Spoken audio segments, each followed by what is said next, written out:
promesses. Il fait de nous véritablement des êtres nouveaux. Nous avons passé par une nouvelle naissance. Nous sommes nés pour Dieu. Nous sommes nés pour Dieu. Nous sommes nés de la puissance de Dieu. Nous sommes nés avec l'Esprit de Dieu. C'est une différence. Nous sommes des êtres nouveaux et ce que nous faisons, c'est tout à sa gloire. Nous n'avons aucun mérite. Qu'as-tu que tu as reçu? Et si tu as reçu, pourquoi tu t'en glorifierais? On peut simplement se réjouir, louer et adorer Dieu et de lui rester fidèle, de continuer à l'aimer parce qu'il a tout fait pour que nous l'aimons et il continue à tout faire pour que nous l'aimions. Donc nous ne devons jamais rompre l'alliance, nous devons se rappeler. Nous avons fait une promesse, on te suivra tous les jours, dans les bons comme dans les mauvais jours.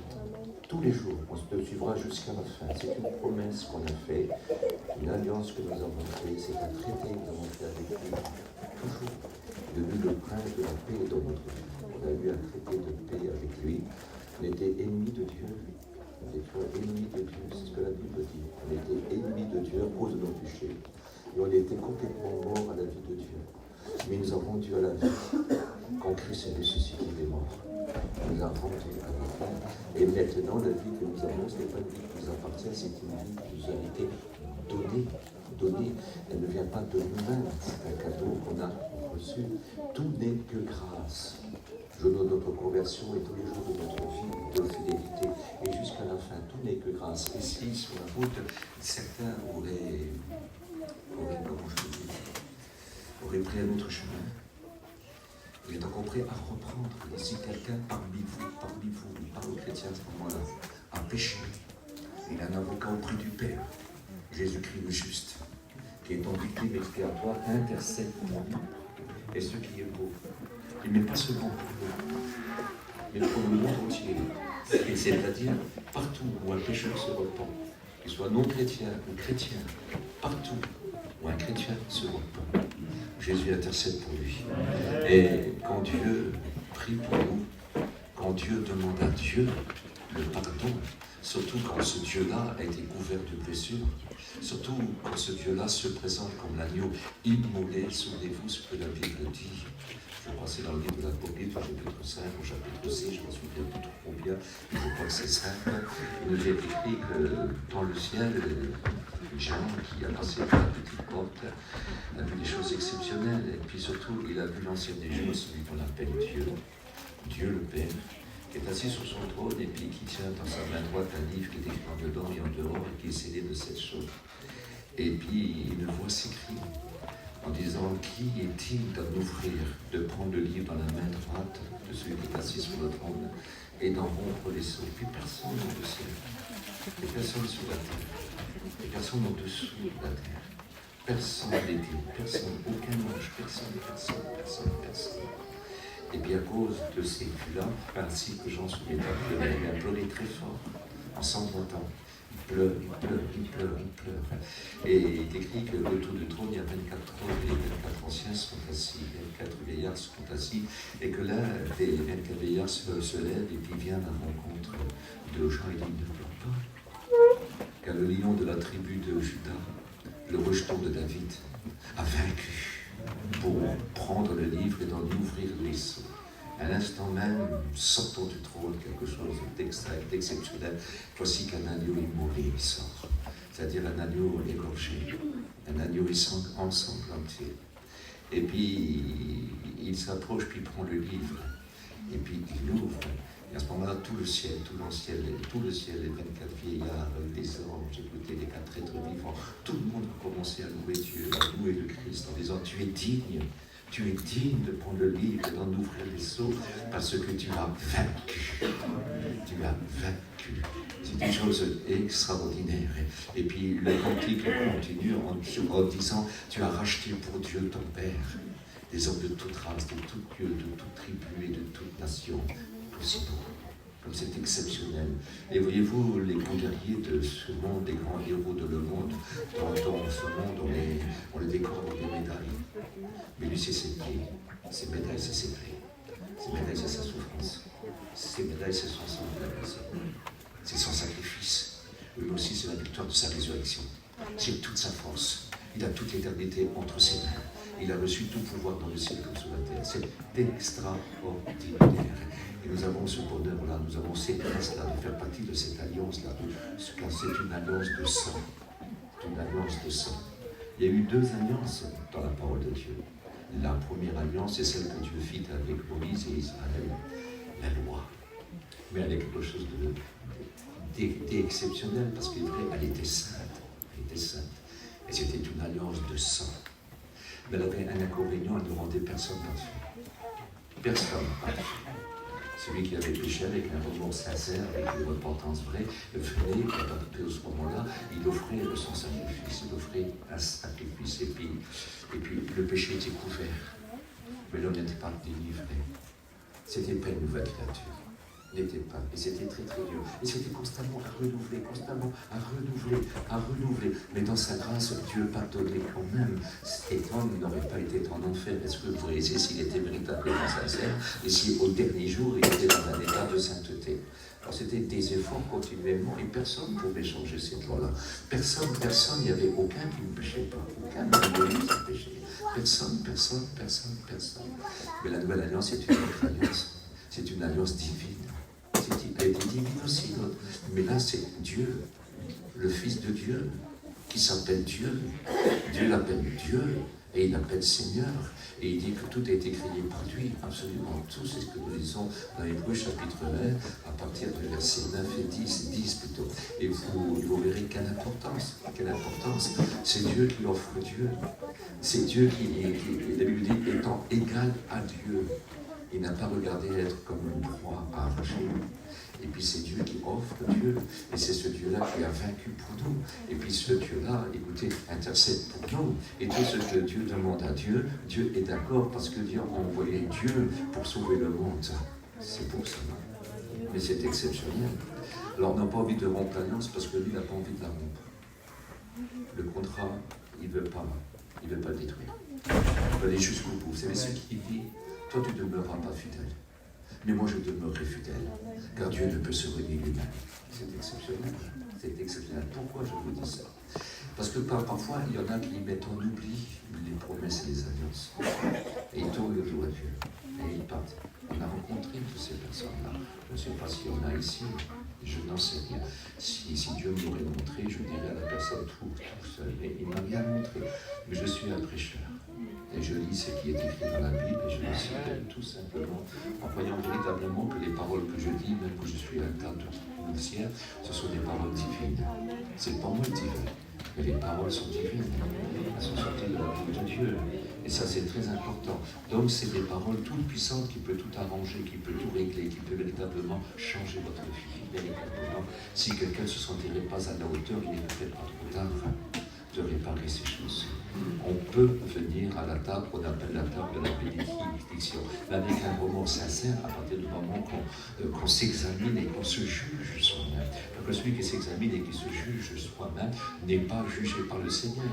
Parce que s'il ne le fait pas, si quelqu'un est jugé par le Seigneur, il sera aussi condamné avec le monde. Et ça, c'est très dangereux.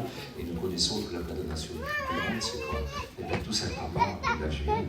Alors que Dieu fasse que... Je vous ai dit, la réunion, ce n'est pas une partie de plaisir. La réunion, c'est là qu'on doit prendre conscience de tout. C'est là qu'il faut grandir, c'est les examens qu'il faut passer et les réussir. Et c'est très important, parce que si on repart avec la note 0, alors on reste sur le 0. Mais si on repart avec le Christ, alors c'est une différence. On repart avec Dieu, on repart avec l'éternité, on repart avec le pardon.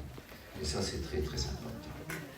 Si je lis dans le livre de Ruth à partir du chapitre 1, qu'est-il écrit? Il y a une famille de la maison de Judas. Ces gens-là vivent à Bethléem.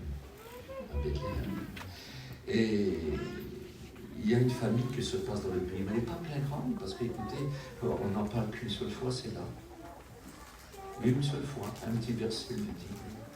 Alors ils sont partis pour aller un petit peu à Boa, parce que là-bas, le climat est resté meilleur. Je ne sais pas tellement loin, pourtant le climat est resté meilleur. On trouve encore ce qu'il faut. Mais il n'y a pas beaucoup qui sont partis, très peu. Très, très peu. Ça devait être certainement un petit souci dans un coin d'Israël. Un petit souci dans un coin d'Israël, c'est tout. Et comme il arrive parfois des endroits où il y a des sécheresses, même en France, où tout rien pousse. Et puis pendant toute cette année-là, il n'y a pas grand-chose à récolter, pratiquement rien. Donc ils sont partis. Et cet homme s'appelle Elimelech. Ce nom signifie l'Éternel est mon roi. Et son épouse s'appelle Naomi. Et Naomi signifie la fête de la grâce. La fête de la grâce. La grâce en fête. Puis ils ont deux fils. L'un s'appelle Kiljon. Kiljon signifie malade. Et l'autre s'appelle Matlon, qui signifie languissant. Oui. Que des noms. Ils sont partis pourtant avant qu'ils naissent. Ils sont nés dans un pays formidable. Pourquoi de tels noms? Pourquoi de tels noms? J'ai du mal à comprendre ça. Est-ce que c'est le papa qui a donné ce nom-là ou la maman? Je n'en sais rien. Je sais que Naomi n'est pas comme tout le monde. Elle est loin d'être comme tout le monde. Et ils sont partis. Écoutez, juste pour un instant, pour séjourner. Pour séjourner. C'est marqué, ils partirent pour séjourner. Mais quand ils y ont été, après ils se fixèrent et ne partirent plus. Alors il y a quelque chose qui est méprisant dans ce cette affaire-là, parce que quand on lit dans le livre de Josué, comme on en a parlé un petit peu hier, au niveau que chaque tribu recevait son territoire et que chaque famille recevait son père. Rappelez-vous. Et là ils partent, ils laissent tout. Ils partent, ils ne sont pas prêts de revenir. Je vais vous dire pourquoi. Voici, mais non, écoutez, le chef s'appelle Elimelech. Donc il aurait pu dire à sa femme et à ses enfants, allez, on retourne chez nous. Parce qu'ils y vont pour séjourner, mais après ils se fixent. C'est marqué noir sur blanc, ils s'y fixent. Et il ne le fait pas, il méprise son héritage. Peut-être c'est mieux. Peut-être là-bas, il gagne plus. Je ne sais pas quel intérêt qu'il a eu. Et ces deux fils se sont mariés là-bas. Ces deux filles se sont mariées là-bas avec des filles de Moab. C'est parce que le Seigneur le voulait. Et voilà, donc ils se marient. Et le plus vieux va se marier, le premier-né va se marier avec Ruth, qui est de Moab. Et qui, à cette époque-là, vit avec ses dieux à elle, ses propres dieux. Et puis l'autre va se marier avec une autre qui s'appelle Orpa. Orpa signifie pause. C'est-à-dire, elle, c'est toujours pour un moment. Toujours pour un moment. Elle n'est jamais sûre. Elle s'engage que pour un temps. Jamais pour toujours. Prends compte de ces gens-là. S'engage pour un temps quand ça favorise les affaires, quand ça favorise les difficultés, quand ça favorise les gros soucis, quand ça favorise les chagrins. Elle s'engage que pour un temps. Et puis quand tout est passé, alors c'est une autre affaire. Chacun fait ce qu'il veut. Chacun fait ce qu'il veut. Et même en Israël, il y a un temps où il n'y avait pas de roi, parce que Dieu même n'était plus le roi. Il n'y a pas de roi, chacun fait ce qu'il voulait. Quelle tristesse. Alors que Dieu avait dit, je suis votre roi. Je suis votre roi. Et là, on voit que pas de roi. Et puis voici, donc, le mariage est fait, les mariages sont faits, et 10 ans passent. 10 ans passent. Vous savez qu'une famille de 10 ans passe dans son pays, tout le pays est mort. Je ne sais pas s'il faut réaliser ça. À moins qu'il y ait un miracle, comme en Égypte, que Dieu permet qu'en Égypte, il y avait toujours à manger. Pourtant, c'est une frontière. Je ne sais pas s'il faut réaliser ça. Mais 10 ans dans un pays, le pays est mort. C'est foutu. C'est des multitudes de morts. Ou alors tout le monde est parti. Est-ce que vous réalisez ça? Et au bout de 10 ans, il nous est dit que les deux fils sont morts. Le malade et le languissant. Tous les deux sont morts. Il n'y a pas eu d'héritage en Moab, parce que les deux n'ont pas eu de fils. Et puis Ruth, elle sait que Dieu a visité le pays au-dessus des choses. Elle savait, mais elle est obligée d'obéir à son mari. Et après, elle est obligée d'obéir à ses fils, elle ne veut pas les attendre tout double. Comme on voit dans les assemblées, aujourd'hui, dans les nouvelles assemblées, dans certaines régions, j'espère que ce n'est pas chez nous, où les femmes ont pris l'autorité sur les hommes, selon qu'il est écrit, il ne faut pas que la femme dans l'assemblée prenne de l'autorité sur l'homme. Ce n'est pas à elle de s'engager dans les tâches. Il y a des tâches de nettoyage, je veux bien le croire. Qu'une femme soit diaconesse, j'accepte. On envoie dans le côté, mais pas s'engager dans les choses spirituelles. Dans les tâches spirituelles, je veux bien, on parle de travail spirituel. C'est une autre affaire. C'est une autre affaire. Et malheureusement, on le voit beaucoup aujourd'hui, où la femme a une importance incroyable. Elle pose les mains, elle crèche, elle fait tout. Alors qu'écrit dans le livre de 1 Corinthiens, chapitre 1, il faut que la femme, que son nom est écrit, Dieu est le chef de Christ. Et Christ est le chef de l'homme. Et l'homme est le chef de la femme. Qu'est-ce que ça veut dire? Si la femme est serviteuse, elle est servante, si elle prêche l'évangile, il se passe quand même un petit inconvénient là. Parce que si elle dit, voilà, nous on habite à Paris, mais voilà, tu me dis qu'il faut qu'on va à Lyon, il faut que tu laisses ton travail, que tu laisses tout, et que tu me suis. Parce que, écoutez, les anciens étaient les dirigeants. Le ministère est dirigeant. Est-ce que vous êtes d'accord avec moi? Alors, la femme, c'est les serviteurs, elle est dirigeante de son mari. Je ne sais pas si vous réalisez ça. Et elle commande sur son mari. Ce n'est pas ce que Dieu fait. Écoutez, la femme sert son mari, elle lui obéit, elle lui est soumise, et lui, il en prend soin, il est prêt à donner sa vie pour elle, il la nourrit, tout ce que vous voulez. C'est sa femme. Mais c'est l'homme, c'est l'homme. Est-ce que vous êtes d'accord avec ça? C'est très très important. Et il ne faut pas qu'elle ait de l'autorité sur le ministère, il ne faut pas qu'elle ait de l'autorité dans l'Église. C'est une chose qui est impossible. Est-ce que vous êtes d'accord avec moi? C'est très important. Bien sûr, aucun ménage n'est parfait. Et aucun ménage sans certaines discussions. On finit toujours par s'arranger avant que le soleil ne se couche. Est-ce que vous êtes d'accord avec ça? Moi, ça m'est arrivé de discuter avec elle. Mais le soir, on était assis, puis on se parlait de nos bêtises. On s'expliquait. Ça n'a pas toujours été simple, hein, parce qu'il faut grandir dans l'évangile. Ce n'est pas toujours simple. Mais en moins, même qu'il y ait du souci, ça peut arriver. L'homme reste l'homme, et le serviteur reste le serviteur. Et ça, c'est très important. Nous devons continuer même au milieu des pires difficultés, en pensant toujours et en croyant toujours que Dieu peut tout arranger. Mais une femme, imposer les mains, une femme prendre la place de l'homme dans l'assemblée, ce n'est pas possible. Et je bénis que nous arrivons à garder cette bonne coutume de la parole de Dieu. C'est des hommes qui passent dans les rangs, c'est des hommes qui... Écoutez, c'est très très important. C'est très, très important. On demande aux hommes de rendre grâce, on demande aux hommes de prêcher l'évangile quand Dieu les a appelés. Parce que si un homme n'est pas appelé et qui prêche, il ressemble à une femme qui n'est pas appelée. Est-ce que vous réalisez? Donc, on est obligé de faire les choses correctement.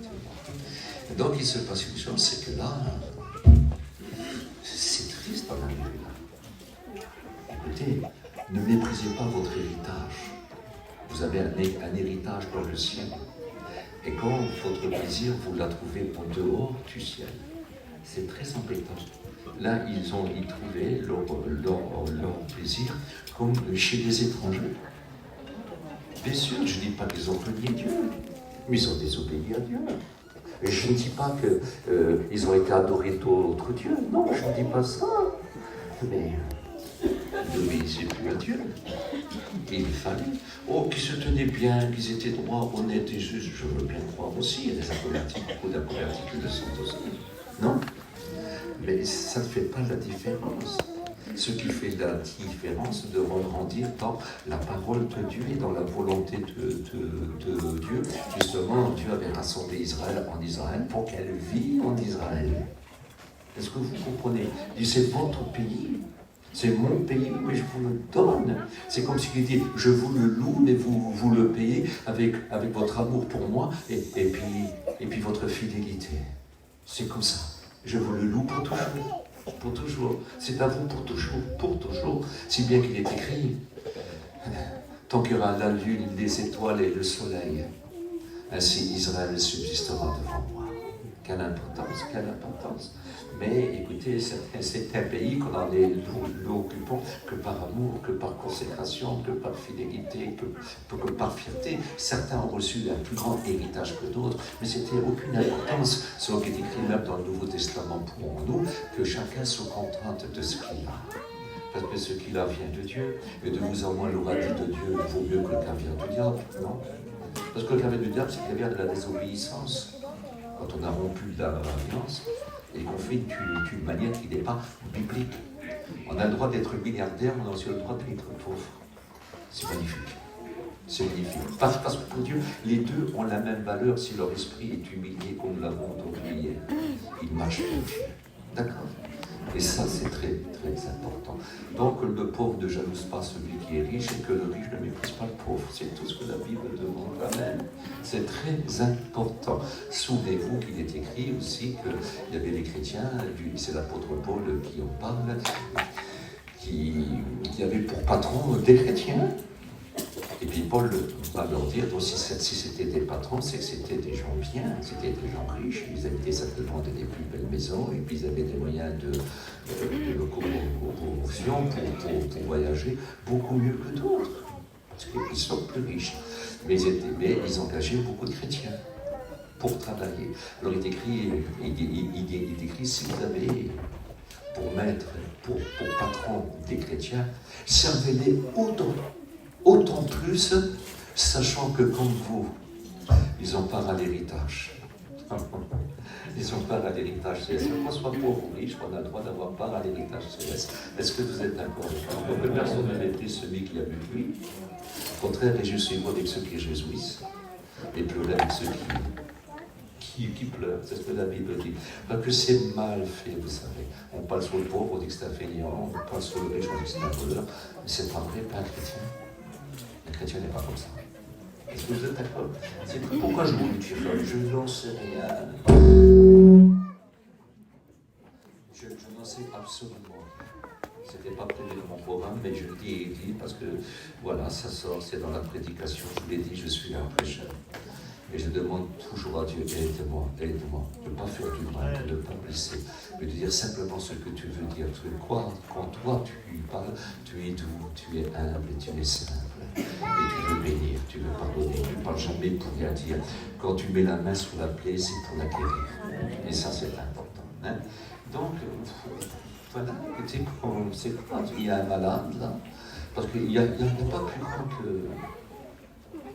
Écoutez, que la désobéissance pour être malade. Il écrit, remettez sur lui tous vos soucis, car lui-même prend soin de vous. Le véritable texte, c'est aussi angoisse. Et il y a le plus grand souci et la plus grande angoisse quand le chrétien ou la chrétienne n'est plus en règle. Un peu venir à la réunion, mais la vie cachée, on ne la connaît pas. Et ça, c'est important. C'est important. Quand on n'est pas en règle. Mais quel souci, parce que ne pas être en règle, qu'est-ce que ça veut dire? Quand un chrétien, une chrétienne n'est pas en règle, c'est qu'elle n'est plus dans la course. Parce qu'il faut courir jusqu'à la fin. Il faut franchir la ligne d'arrivée ensemble. Et ça, c'est très très important. Il faut être en règle.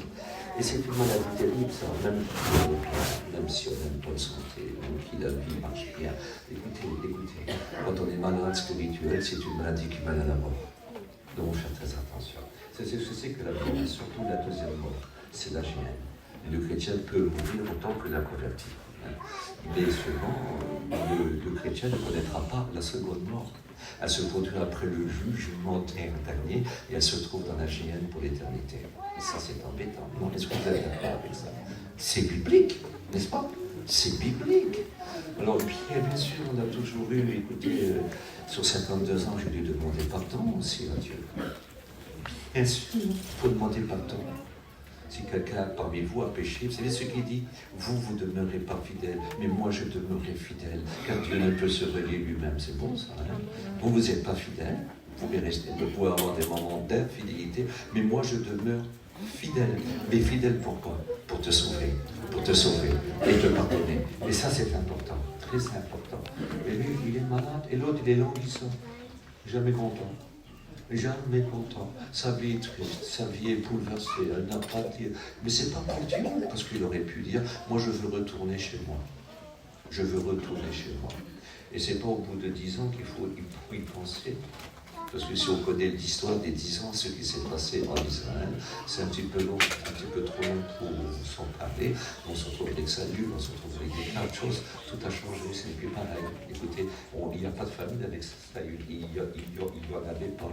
Est-ce que vous comprenez? C'est très très important. Alors je ne vais pas trop vous embêter avec ça, on va essayer de voir un petit peu ensemble. Et du fait que ces 2 fils et que son mari est mort, pourtant son mari, son nom c'est l'Éternel est mort, pas forcément. Il y en a qui ont des beaux noms, vous savez. Ah, il y en a qui ils ont vraiment des beaux noms. Il n'y a rien que des beaux noms bibliques. Ah, le plus beau nom biblique que vous trouvez. Il y en a même qui s'appelle Jésus. Allez, en Espagne, des Christos sur il faut monter. Mais Jésus de Nazareth, c'est une autre affaire. Le Seigneur Jésus, c'est une autre affaire. Donc il faut faire très très attention. Ce n'est pas le nom qui fait la différence. Un beau nom, écoutez, c'est pas toujours une bonne publicité parce que c'est le moyen parfois pour faire blasphémer le beau nom de Dieu, que ton nom soit sanctifié. C'est-à-dire qu'il ne soit pas blasphémé à cause de la mauvaise conduite. Il s'appelle comme ça, alors il y a rien à voir avec ça. Est-ce que vous réalisez? Donc le faux nom, le beau nom peut être un faux nom. Nous devons faire très très attention. Alors j'essaie d'imaginer, elle voit ses 2 petites filles, elle dit, écoutez, mon mari, il n'est plus là. Mes fils, ils ne sont plus là.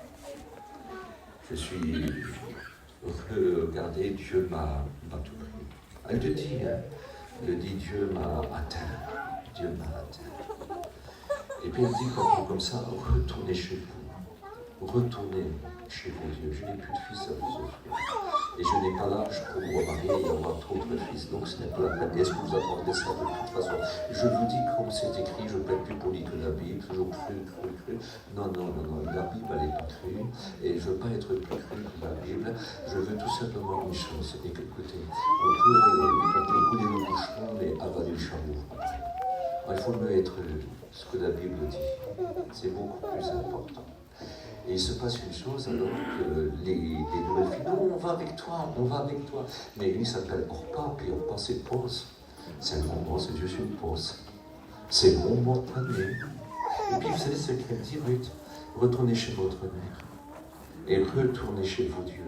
Mais ils n'avaient jamais accepté l'Éternel, ni l'une ni l'autre. Il faudra une décision. Ni l'une ni l'autre ne l'avaient pas fait. Et puis il dit retournez. Et Orpa est parti. Mais Ruth elle reste. Et puis Ruth lui dit, mais pourquoi? Pars. Elle dit, non. Regarde. Et c'est même Ruth qui dit, regarde, ta belle-sœur est retournée vers les siens et vers ses dieux. Vous voyez, c'est marqué, vous lisez, ça vous lirez ça toujours dans le chapitre 1, et surtout le chapitre 2. Et elle dit, non, je te quitterai pas. Non, j'ai pris quelques petites notes, on les voit ça. Voilà. Et Ruth lui répondit, j'ai écrit un petit peu en plus grand, je vais mettre cela, elles ne sont pas terribles, mais ça fera un peu plus grand encore. Voilà. Ruth répondit, ne me presse pas de retourner loin de toi. Ne me presse pas. Ouais, elle dit, écoute, si c'est moi, je lui aurais dit, écoute, réfléchis bien, tu sais où je vais. Je vais en Israël. Là-bas, rien n'est pareil. C'est pas comme ici. On va pas te faire des idoles pour que tu te prosternes. C'est notre affaire. Elle n'est pas convertie encore.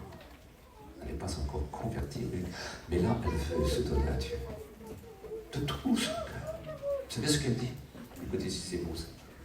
C'est beau. Où tu iras, j'irai. Oh, mais je vais en Israël. Écoute, tu ne peux pas faire ça.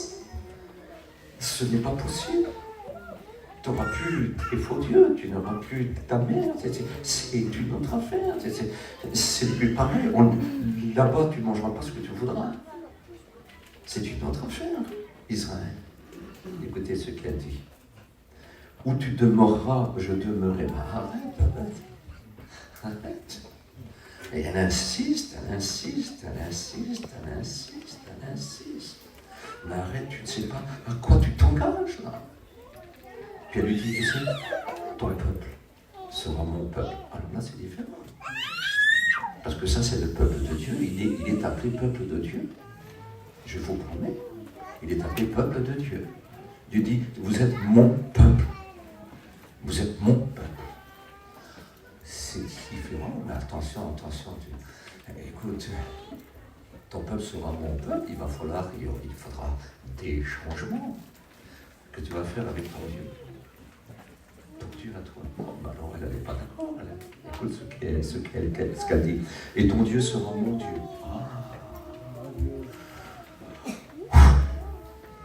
Là, c'est plus pareil.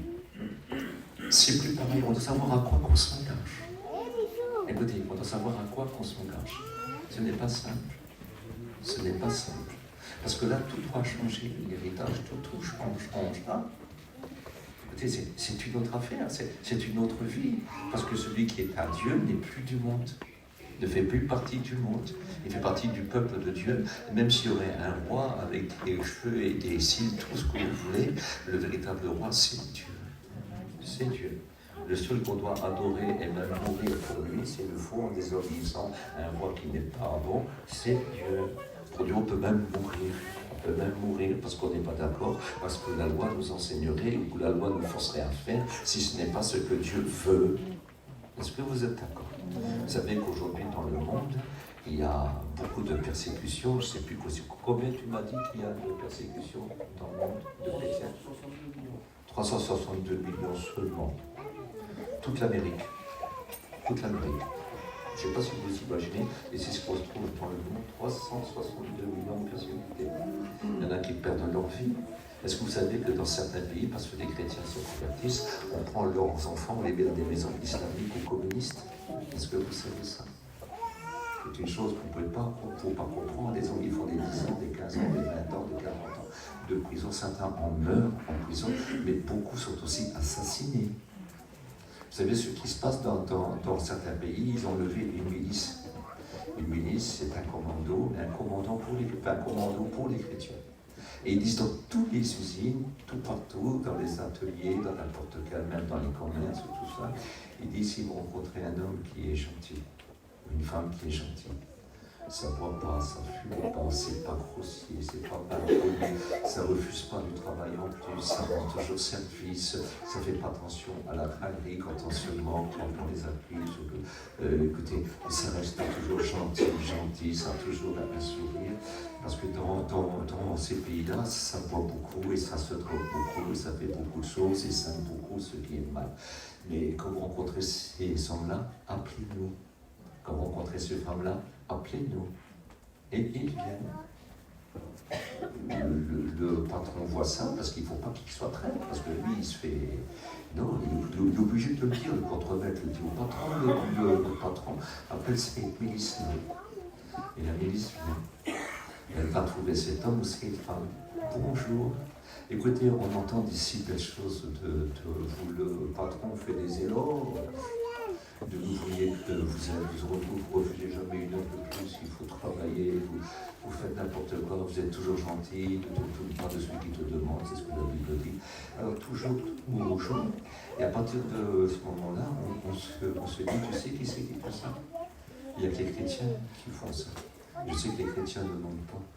Est-ce que tu es chrétien? Puis il répond oui. Il ne va pas renier son Dieu. Il ne va pas renier son Dieu, ça serait blasphémé. Il n'est pas d'accord.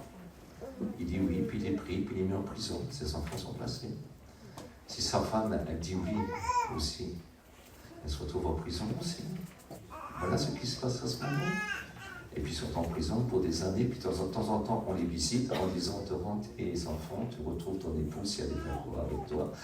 Et si jamais que ça va, si tu renies, si tu blasphèmes carrément, hein, si tu blasphèmes et que tu promets de ne plus parler de ce Dieu-là et de tout ce qui s'ensuit, alors tu peux ressortir. Et puis quand c'est un serviteur, il dit, mais si vous sortez, je reprêche tout de suite, même à vous tout de suite, parce que si vous ne vous convertissez pas, vous ne serez pas sauvés, vous irez en enfer. Pour les prendre des coups, vous les massacres. Et ils repartent encore. Mais ils vont jusqu'au bout.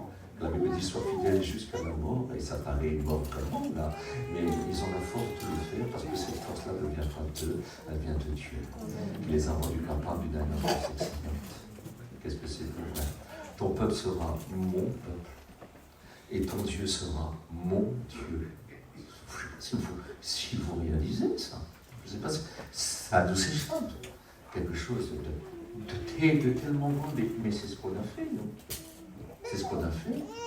Maintenant, nous sommes le troupeau de son pâturage. Nous sommes une nation sainte, un peuple acquis, une race élue, un sacerdoce royal. Nous sommes les témoins du Christ sur la terre. Nous sommes un sacerdoce royal. On fait connaître le Christ. Est-ce que vous savez que c'est vous, les chrétiens, qui remplissez pratiquement toutes les salles? Vous amenez vos amis, vous amenez vos parents, vous amenez... Et c'est pas toujours simple. Bien sûr, le serviteur aussi le fait. Mais c'est surtout vous, le plus, qui peut en trouver, parce que vous êtes témoins, c'est les lumières là où vous êtes. Vous n'avez pas tous un ministère, c'est vrai. Mais ce qui est évident, le ministère, c'est pour édifier et affermir le corps des saints. C'est pour les former, c'est pour les enseigner, c'est pour les aider. Mais qui c'est qui les emmène ici? Et des fois, une petite goutte de café avec un petit paquet de gâteau, même si vous l'achetez chez Lidl, ça ne coûte pas une fortune. Puis inviter nos petits voisins, des fois on oublie de parler avec eux parce qu'ils sont tellement bien, hein, ils se droguent, ils boivent, ils font n'importe quoi. Et de temps en temps, inviter, leur offrir un petit café, un petit gâteau, et pas tout de suite parler de Jésus. De toute façon, ils savent que vous êtes chrétien, et votre gentillesse, un beau petit sourire, une réponse qui est douce, que votre douceur soit connue de tous. Non, de tous. Des bons comme des mauvais, ça peut faire de certains. De toute façon, quand on écoute les témoignages de ces gens-là, de ces buveurs, de ces drogués, de ces voleurs, de ces bagarreurs, même parfois il peut y avoir des criminels, quand on écoute leur témoignage, c'est souvent le petit voisin, c'est souvent celui qui est le plus proche. Il dit, tu viendras ton prochain comme toi-même. C'est-à-dire, tu feras ton prochain ce que tu voudrais qu'on fasse pour toi. Alors je suis juste à côté, moi, ton prochain. Et puis même si tu te retrouves en Asie un jour, ton prochain sera celui qui sera le plus proche à côté de toi. Il faudra plus praguer. Il faut rendre témoignage du Christ, mais on ne peut pas faire avec leur envie à eux, de leur façon à eux, de vivre comme eux, on ne peut pas parler non plus comme eux, on ne peut pas avoir un langage injurieux. Donc il faut que nous soyons à la hauteur. On peut rigoler, on n'a même pas le droit de plaisanter. Ne plaisantez jamais. Parce que la plaisanterie, ce sont des mots déplacés et des gestes déplacés. On ne peut pas. Un chrétien, une chrétienne, tout dépend de son sérieux. Nous devons être des gens sérieux. Il n'y a pas de temps à perdre. Il y a plutôt du temps à racheter et à rattraper. Et c'est quand même merveilleux d'avoir du temps à rattraper et à racheter. Mais quel privilège. Donc c'est possible. Je peux rattraper ce que j'ai pas bien fait. Quelle grâce, quel bonheur. La seule chose qu'on ne peut pas rattraper, c'est ce que c'est. On passera tous au tribunal de Dieu pour le bien et le mal qu'on aura fait durant notre vie chrétienne. Nos péchés sont pardonnés, on est sauvés, mais on perd des récompenses. Ça ne fait rien. Si tu as perdu des récompenses, si j'ai perdu des récompenses, je veux aujourd'hui amasser des récompenses. Je veux continuer. Et ça sera juste. Ça sera juste. Et nous voulons marcher dans cette justice-là. Est-ce que vous êtes d'accord avec moi? Parce qu'il n'est pas trop tard. Il te dit, rachète le temps. Rattrape le temps. C'est-à-dire que tu as perdu des points. C'est que tu es en retard dans la course. Mais tu peux continuer à rattraper les premiers. Parce que on doit passer tous la ligne d'arrivée ensemble. Ensemble. Il n'y a pas qu'un vainqueur. Nous sommes tous vainqueurs. Le vainqueur, je le ferai asseoir avec moi. Comme je suis assis avec mon Père sur son trône, il sera assis avec moi sur mon trône. Le vainqueur. Et ça, c'est l'Église. De toute façon, c'est l'image de la fiancée qui est devenue l'épouse. Elle est assise, ça quelle importance, quelle importance. Alors, vous savez que des épouses, c'est une multitude de personnes. Écoutez, il y a eu Marie de Magdala, il y a eu le démoniaque de Gadara, il y a eu Sarché, il y a eu des multitudes, il y a nous aussi. Bon, alors je ne sais pas comment elle est arrivée la fiancée, et s'il manque encore un grand, s'il manque encore un signe, je n'en sais rien. Mais quand le quota sera fait, quand elle sera formée, quand l'épouse sera formée, alors tu enverras son fils. pour venir chercher sa fiancée, pour faire les noces. C'est pas beau ça? Quelle importance, quelle importance. Alors écoute, ton Dieu sera mon Dieu. Écoute, où tu mourras, je mourrai, et j'y serai enterré. C'est pas beau ça? Où tu mourras, je mourrai, et j'y serai enterré. Alors, nous avons un très grand symbole. Tout à l'heure, vous avez parlé des et nous savons bien sûr qu'ils sont morts dans leur vie. On sait très bien qu'ils sont morts dans les tombeaux de leur famille, ils sont enterrés là. Et où Jésus a mouru, pour que nous soyons des vainqueurs et qu'il a ressuscité. C'est là-bas que nous sommes morts. Et c'est là-bas que nous sommes ressuscités. Et ça, c'est très très important. Possèdes-tu la puissance de la résurrection?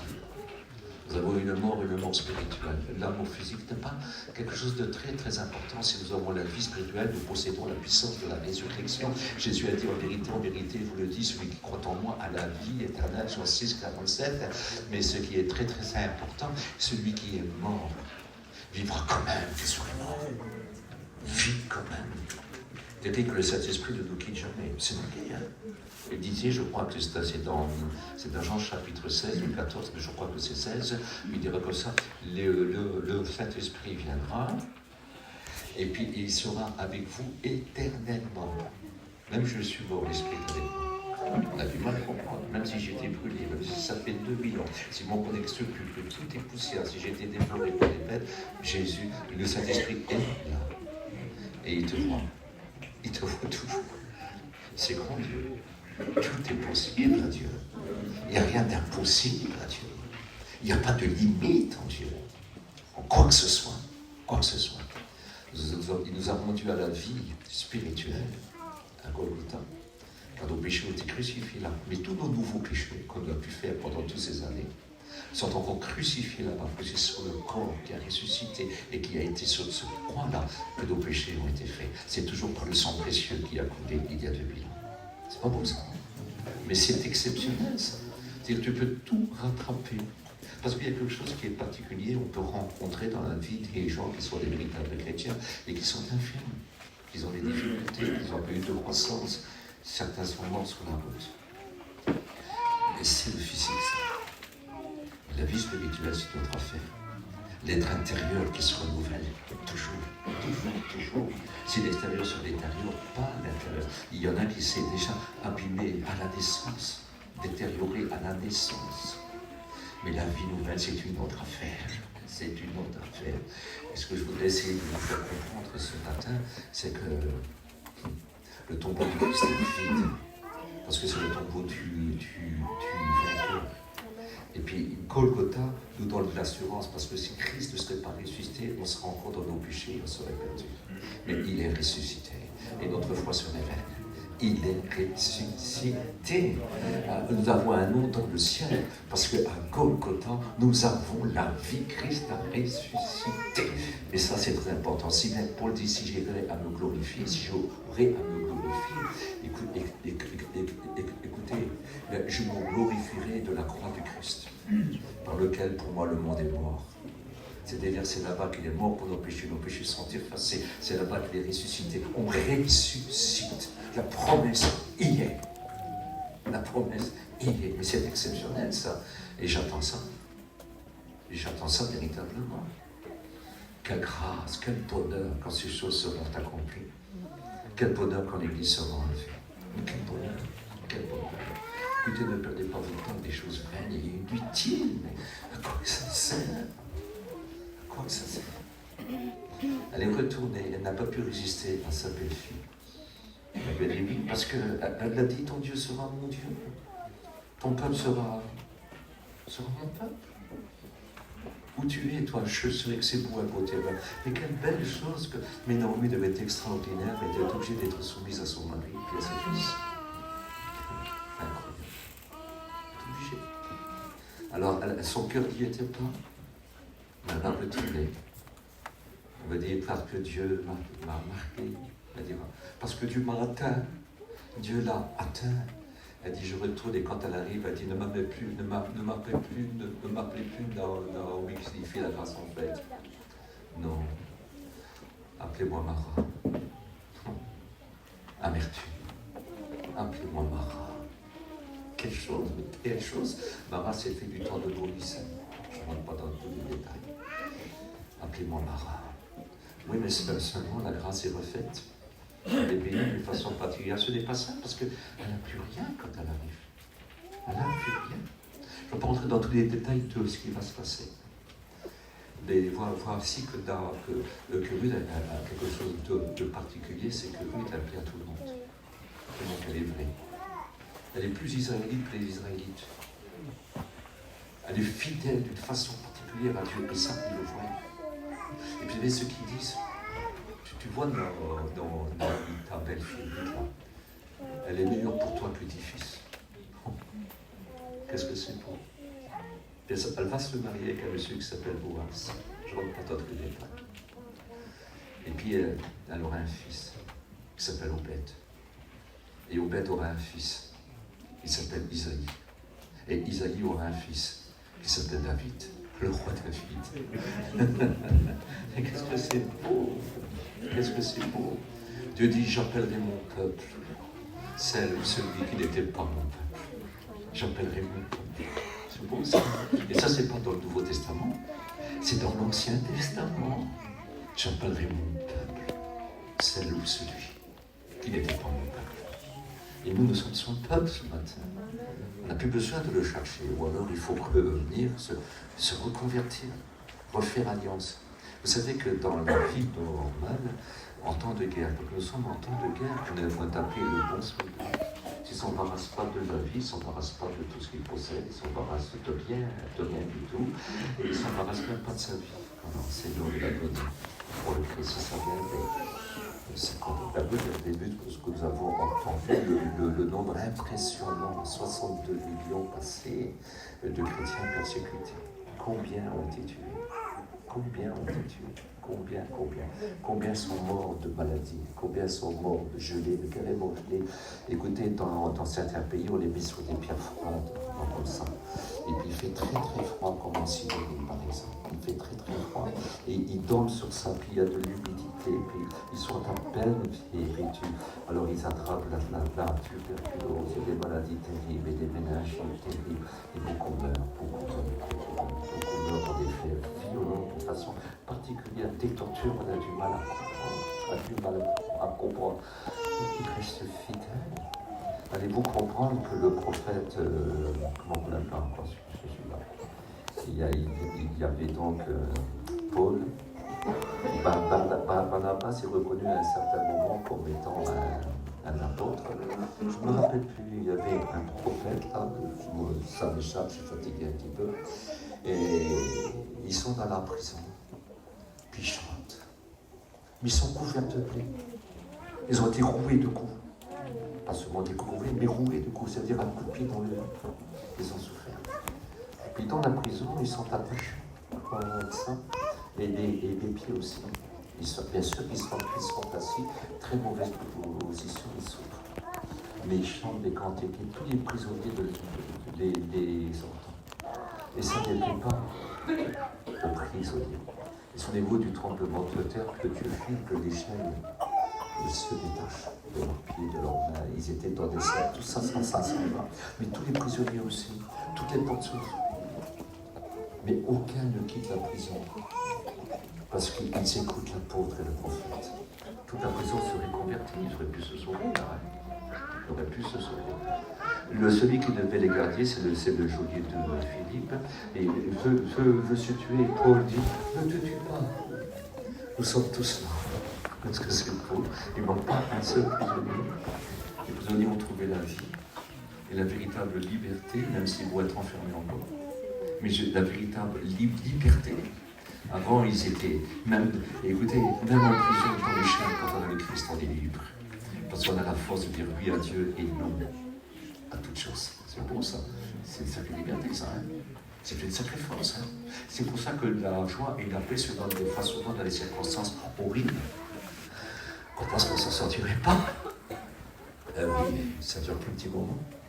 Et après, c'est la paix, c'est la joie. Il a dit ça dans le calme de la confiance que sera ta force. Et c'est dans le repos et la tranquillité que sera fait ton salut. Je crois que c'est Ésaïe, chapitre 30, verset 15. Quelle importance, quelle importance. Donc nous voulons vivre de cette façon-là. Voulez-vous vivre dans le calme et la confiance? Voulez-vous vivre dans le repos et la tranquillité? Parce que ton salut doit être fait comme ça. Ne t'agite pas, ne cours pas de droite à gauche. Écoute, tu n'as pas besoin de grandes prières, mais une prière sincère. Seigneur, je veux te suivre. Je veux t'aimer. Je veux continuer avec toi. C'est des prières précises. Ce n'est pas la multitude des mots. Ne faites pas comme les inconvertis qui croient qu'à force de parole, ils seront exaucés. Vous, votre Père, sait. Et nous apprenons une prière très simple. Notre Père qui est aux cieux, que ton nom soit sanctifié, que ton règne vienne et que ta volonté soit faite sur la terre comme au ciel. Pardonne nos fautes, que nous pardonnons à ceux qui nous ont offensés. Donne-nous notre nécessaire, donne-nous notre pain quotidien. Ne permets pas l'épreuve, mais délivre-nous du malin. Car c'est à toi, ce n'est pas à lui, ce n'est pas au monde, ce n'est pas à nous.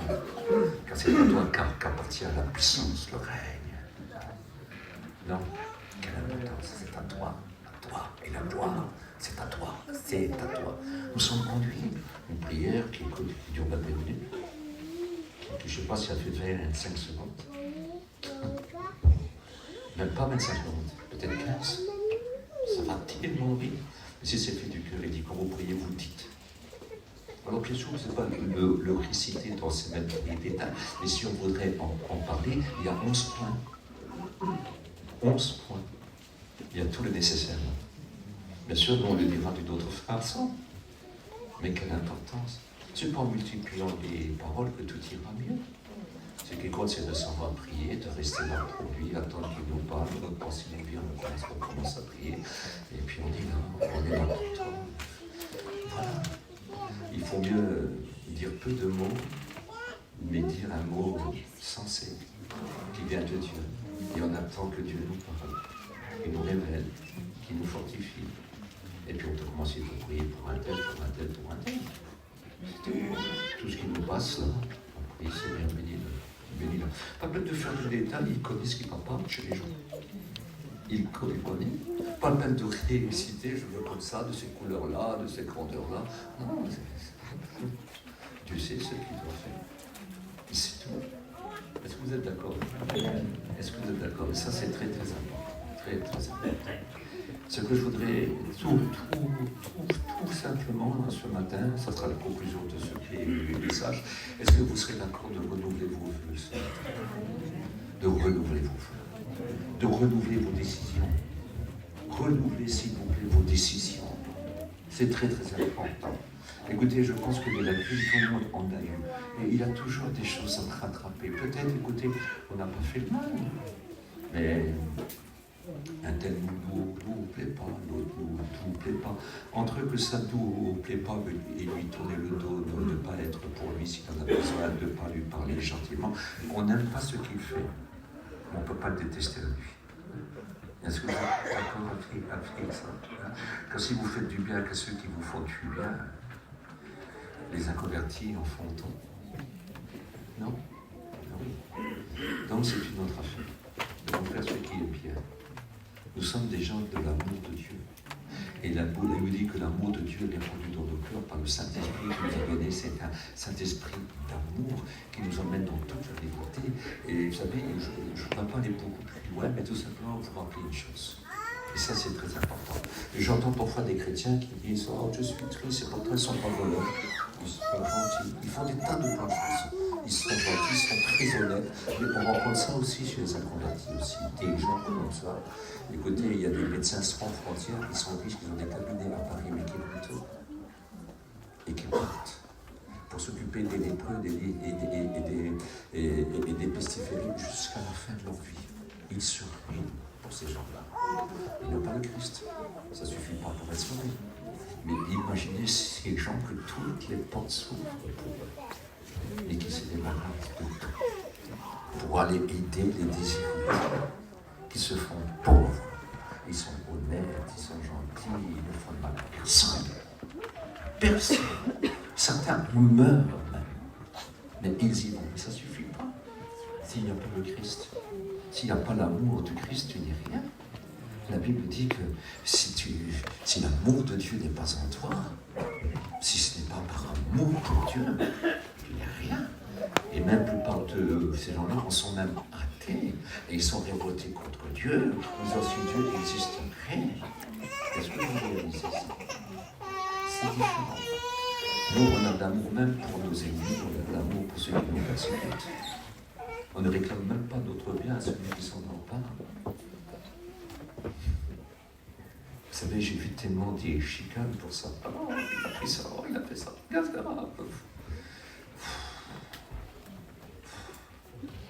Faites attention. Tout ce qu'on voit de nos yeux va disparaître. C'est ce qu'on ne voit pas qui sera éternel. Est-ce que vous comprenez? Que Dieu nous ouvre les yeux, que ce soit nous avons quelque chose de beau, une vraie Sainte Seine. Une vraie Sainte Seine. En mémoire de lui, il a dit qu'il serait là, hein, parce qu'il est ressuscité. Hein. C'est-à-dire qu'on le fait en mémoire de tout ce qu'il a fait pour nous, de tout ce qu'il a dit pour nous, de tout ce qu'il a subi pour nous, de sa mort et de sa résurrection. Il est là.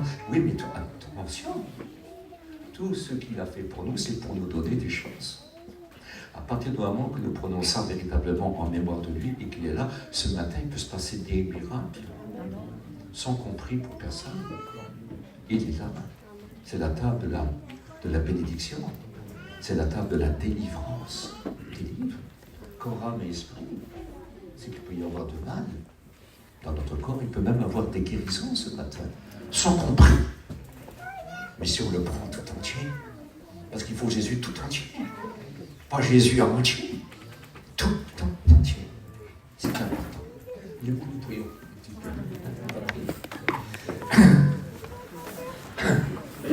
Seigneur, merci pour ta parole. Ta parole est belle, ta parole est vraie, elle est pure.